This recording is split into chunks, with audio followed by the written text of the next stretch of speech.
Vous avez l'impression d'avoir perdu l'élan, d'avancer à reculons sans énergie ni envie. Dans cet épisode, je vous montre pourquoi la motivation ne dépend pas uniquement de vos conditions de travail ou de votre to-do du jour, mais surtout de vos pensées. Ensemble, on explore 2 leviers puissants pour raviver votre feu intérieur, même dans les périodes de creux. La connexion au plaisir et à votre pourquoi. Une approche concrète, accessible et testée par les centaines de leaders accompagnés en coaching. Bienvenue sur Sensé, le podcast qui aide les femmes à affirmer leur leadership en cultivant la confiance et en préservant leur temps. Je suis Jenny Chamas, fondatrice de Coach Happy, master coach et mentor. Avec mon équipe, nous accompagnons les femmes leaders dans leur croissance professionnelle, avec comme maître mot sérénité, plaisir, hauteur et impact. Vous écoutez un épisode best-of de Sensé et aujourd'hui je vous parle de se motiver et se remotiver. Il y a quelques semaines, j'intervenais au Congrès international du bien-être ESPA pour m'adresser à une audience de managers et dirigeantes d'instituts et de spa pour parler de la motivation au travail. Les échanges que nous avons eus ont été riches et utiles pour les gens dans la salle qui étaient très participatifs. Et j'ai pensé à vous toutes qui écoutez ce podcast. J'ai eu envie d'explorer ce sujet de la motivation, de comment la générer, de comment vous remotiver quand vous vous sentez démotivé et de cette capacité que vous avez peut-être, sans le savoir, à aller chercher cette motivation.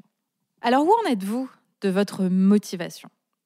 Avant qu'on commence, avant que je vous en dise plus sur le sujet, j'aimerais que vous vous demandiez, sur une échelle de 1 à 10, à quel point vous sentez-vous motivé dans vos fonctions aujourd'hui ? Et pourquoi ? Vous arrive-t-il de vous dire le matin « je ne suis pas motivé aujourd'hui, j'ai la flemme, oh ce projet ne me motive pas » et d'espérer vous sentir pleine d'entrain, plus enthousiaste, d'espérer que d'un coup de baguette magique les choses changent ? Est-ce qu'il vous est arrivé d'être extrêmement motivé par quelque chose et puis de voir cette motivation s'étioler, s'épuiser? Savez-vous mobiliser votre motivation ? Savez-vous vous remotiver ? Ce sont des questions importantes car la motivation est un excellent carburant dans vos fonctions. C'est ce qui vous porte et vous aide à vous mettre en action pour créer des résultats. Au contraire, quand vous vous sentez démotivé, vous allez traîner des pieds, procrastiner.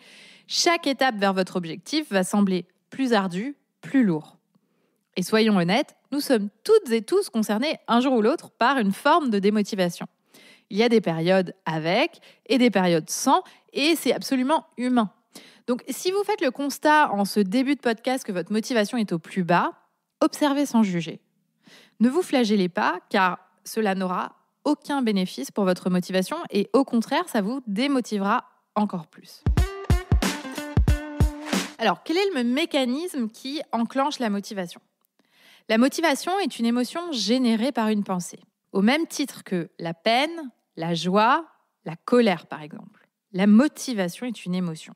Donc, quand vous vous sentez motivé, c'est parce que vous pensez quelque chose qui vous motive. Par exemple, j'ai hâte de retrouver mon équipe. Autre exemple, je suis contente d'aller au boulot.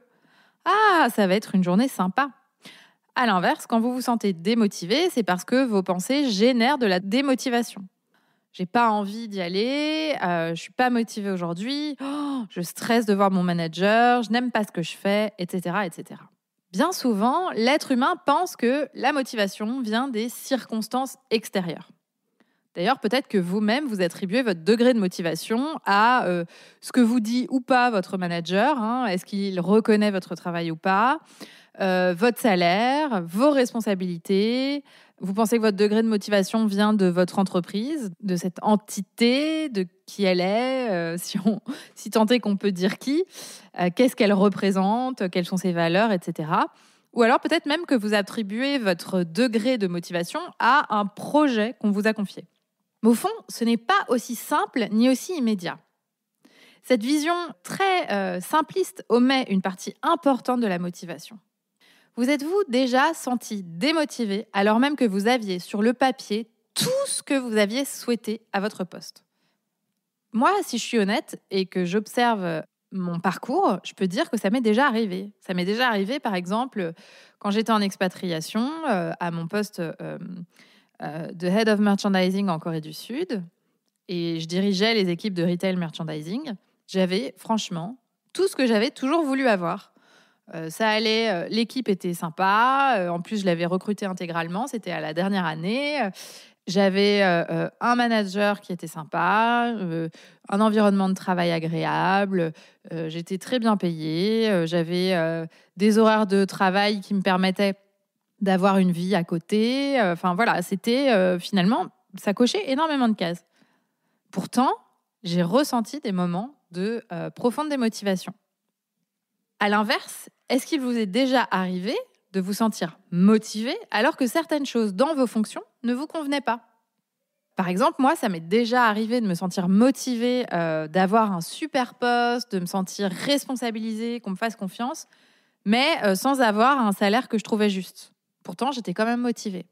Donc, est-ce que ces exemples-là vous parlent et est-ce que vous en avez à votre propre compte des exemples comme ça? Cet exemple, il vous montre que votre environnement de travail, vos circonstances extérieures ne génèrent pas directement votre motivation. La motivation peut certes être facilitée et encouragée par votre environnement. Évidemment, c'est plus facile de se sentir motivé quand on travaille avec des gens sympas, qui reconnaissent notre travail, quand on a un cadre de travail agréable, quand on est très bien payé. Mais ce n'est pas suffisant pour se sentir motivé, car ce n'est pas ce qui génère à proprement parler votre motivation, votre démotivation, c'est-à-dire cette émotion, ces sensations dans votre corps. La motivation que vous ressentez naît de ce que vous vous dites au quotidien. Ce que vous vous dites de votre profession, de votre journée, de vous-même, de votre entreprise, de votre équipe, de vos collègues, de vos projets, de vos clients. C'est tout ce que vous vous dites de tout ça qui va générer ou non de la motivation. C'est la collection de pensées que vous avez au sujet de vos circonstances professionnelles et de votre environnement professionnel. En somme, c'est une excellente nouvelle parce que ça veut dire que vous avez un énorme pouvoir sur votre degré de motivation.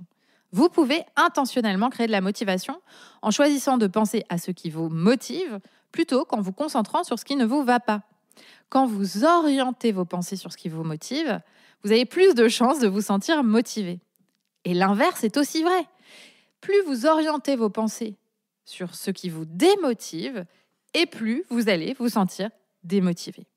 Cependant, je ne vous encourage pas à penser positif à tout prix, simplement pour penser positif bêtement et sans y croire.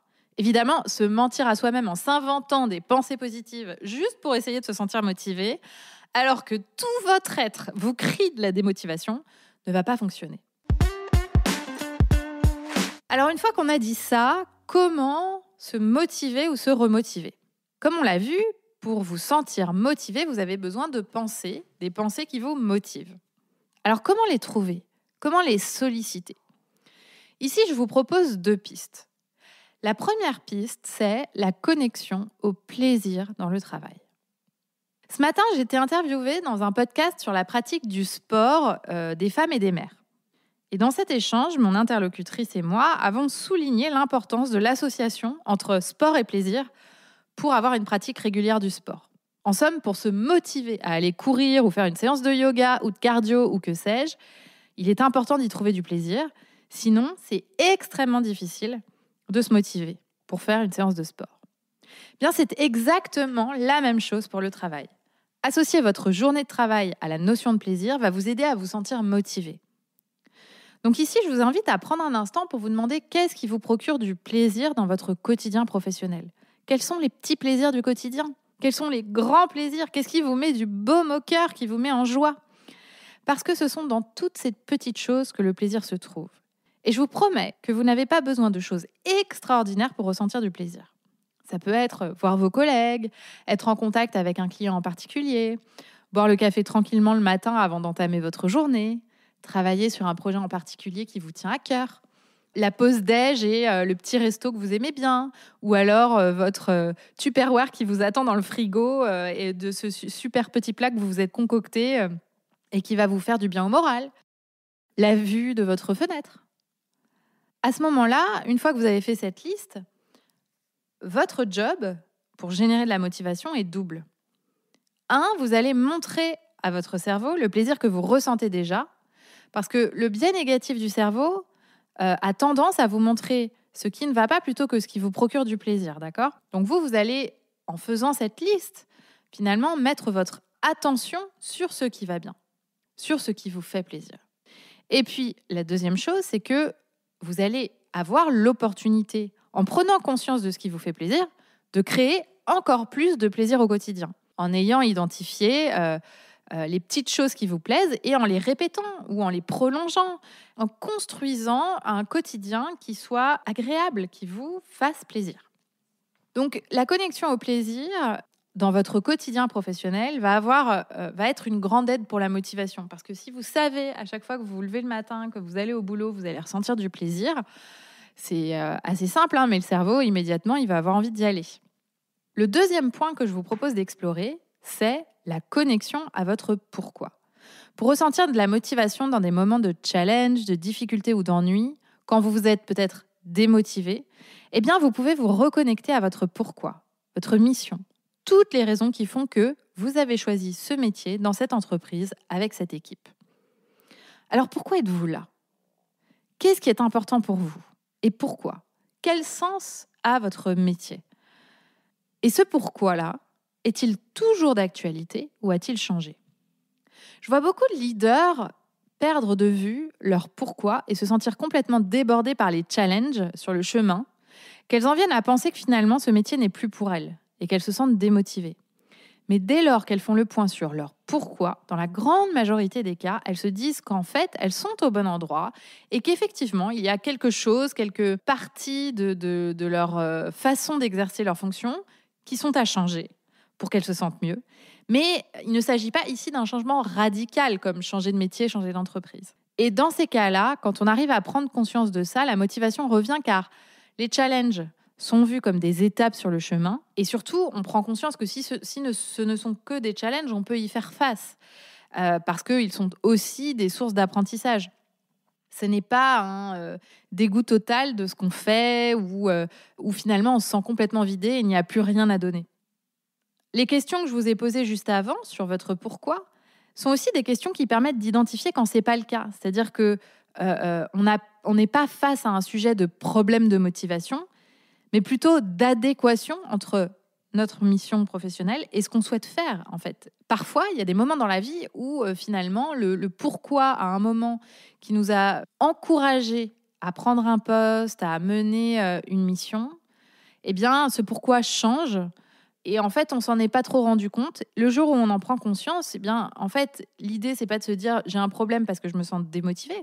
L'idée, c'est de se rendre compte que cette démotivation, elle vient soit d'un passage à vide, comme ça arrive naturellement, ou soit elle vient d'un besoin plus profond, d'être réaligné, de se sentir plus aligné avec ce qu'on est en train de faire. Et peut-être que votre pourquoi ne vous correspond plus. Peut-être que vous avez aujourd'hui d'autres sources de désir, de motivation, et le métier dans lequel vous êtes ou l'entreprise dans laquelle vous êtes ne correspond plus à cette mission. Dans ces cas-là, quand vous vous rendez compte de ça, c'est l'opportunité de réfléchir à la suite et d'aller générer de la motivation pour les prochaines étapes. En vous connectant au plaisir et à votre pourquoi, vous trouverez des pensées pour générer de la motivation. Et je vous partage ici un exemple personnel. Je vous avoue qu'il y a des moments où c'est plus facile que d'autres d'être chef d'entreprise. Et je pense que tous les entrepreneurs dans la salle pourront probablement être d'accord avec moi. Et c'est comme tout, d'ailleurs, comme dans tous les métiers. Dans les moments de difficulté où ma motivation n'est pas au beau fixe, ma solution est toujours de revenir à ma mission et à mon pourquoi. Pourquoi je suis là ? Pourquoi je fais ça ? À quoi suis-je utile ? Est-ce que ça me plaît d'être utile à ça ? Est-ce que ça me porte toujours ? Pourquoi ? Ces questions-là d'ancrage, ces questions-là pour se retourner sur l'essentiel finalement et prendre du recul et ne plus être juste la tête dans le guidon avec tous les problèmes auxquels il faut trouver des solutions. Me poser ces questions-là me permet de vraiment me reconnecter à mon pourquoi et de repartir et de retrouver cet élan, cette motivation. Parce que jusqu'à présent, ça fait 5 ans maintenant, jusqu'à présent, ma conclusion dans les moments de démotivation a toujours été que mon pourquoi me passionne, que ma mission me passionne toujours autant et que son impact me motive énormément. Et donc, au regard de ce pourquoi, les moments de démotivation sont juste des fluctuations naturelles de la vie d'un être humain qui travaille. C'est le 50-50 de la vie. Merci pour votre écoute. N'oubliez pas d'en parler autour de vous et de laisser 5 étoiles sur votre plateforme d'écoute si l'épisode vous a plu. Rendez-vous sur notre site jennychamas.com pour en savoir plus sur nos accompagnements et activités ou sur Instagram et LinkedIn pour discuter. Et rendez-vous la semaine prochaine pour un épisode dans lequel il sera question de crise existentielle.